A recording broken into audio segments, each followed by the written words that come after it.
And welcome to my in-depth video on the Death Star Trash Compactor set.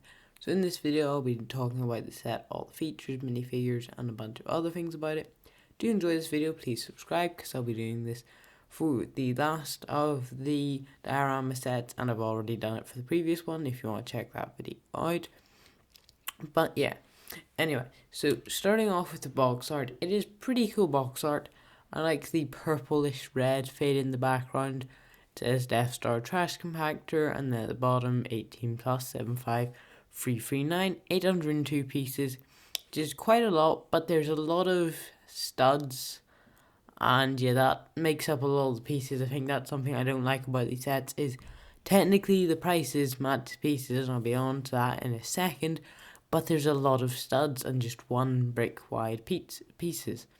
And yeah, so back at the box you can see here, I guess, a scene from it, and yeah, a couple other images, as well as the dimensions, which I'll talk about more later. So, £80 price-wise, it works technically, because it's price per piece good, but then the amount of studs kind of ruins that, and I feel like a lot of people won't look at this and think, wow, that's £80 of value. So, yeah, interesting that they've gone with this price. I'm sure like the diorama collection does seem to be more expensive, and I'll talk about that more maybe at the end of this video or in another one. Anyway, the minifigures, these are all from Solid Brick Studios video, so check that out if you want to, but this is the Chewbacca minifigure. Not much has changed, fairly similar to previous versions. Princess Leia is also along the same lines, but yeah, still pretty good minifigure. You get two faces with them. This is the second face. You also get like the hood, which is nice printing and all, but it's just not new. Then on to the first of the new ones. It is the new Han Solo, and albeit the face is not changed, the armour is. And I'm not the biggest fan of a few things about it. I'll talk about it compared to a normal stormtrooper in a second, but it does look quite nice. I just don't like the white hip piece. I think the rest of the change in printing looks fine, but the change in hip piece doesn't. Also, don't know if this is permanent, because you know, like the faded bit for his chest, generally that is like lines, and the original, like much older version were faded. So I don't know whether Lego's done this as like a throwback or if they're gonna keep this, but I'm not really sure about it.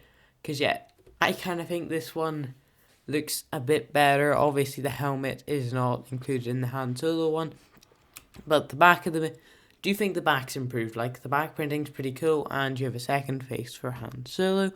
Then we have Luke Skywalker. Interestingly, going with the dark hair. It might be because he gets his hair wet, and kind of wish they'd gone with the lighter hair. I feel like that's more accurate, but maybe it's because he got his hair wet. Same printing, and yeah, back of him is the same as well.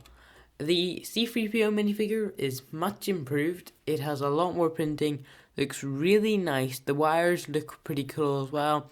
And now is arm printing, so the same on both arms seems to be, which is alright. Like, would have been nicer to see new things. And then the back of him is also really good. All the minifigures are really good, especially this new R2-D2 with the better back printing. It's never been done before as far as I know. It's quite impressive that they've decided to go with this, and something I hope they continue in the future. Set's dimensions are 10 centimeters tall and 22 centimeters wide, so that's really not big. Considering the price of £80, that is pretty small. Anyway, the set itself is pretty cool, and there are some features like the fact that it all closes is nice.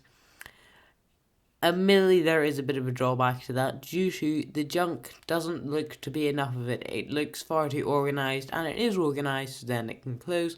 You can see the plaque there. It says one thing's for sure, we're all going to be a lot thinner, and I'm not really sure I like the design the way it's been done. Admittedly, like, you can close it. That's really cool. It looks much better closed, but whenever it's opened, it looks like everything's already been squished, which it hasn't.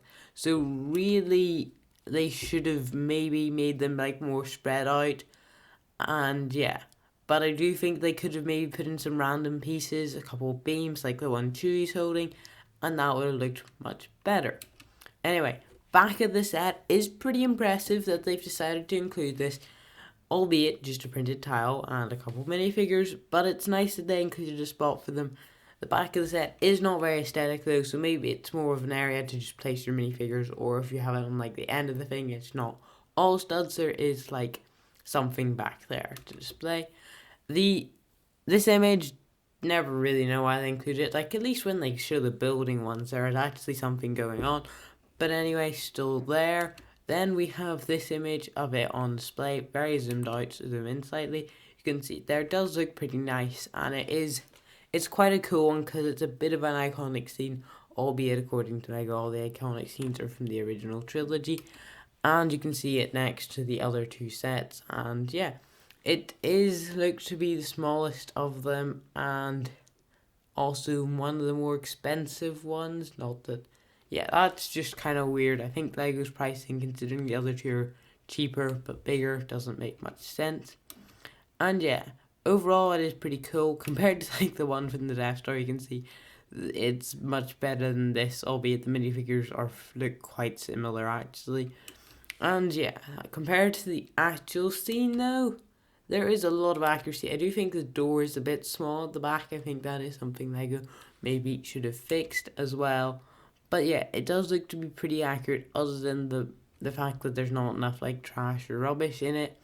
And it is also like, you see the 6 and then like the 2 down, that's way too big in my opinion on this, and the door's too small. So maybe if they had done something to make those proportions more accurate, would have been better. Anyway, do hope you have enjoyed this video. Thanks for watching. See you in the next one.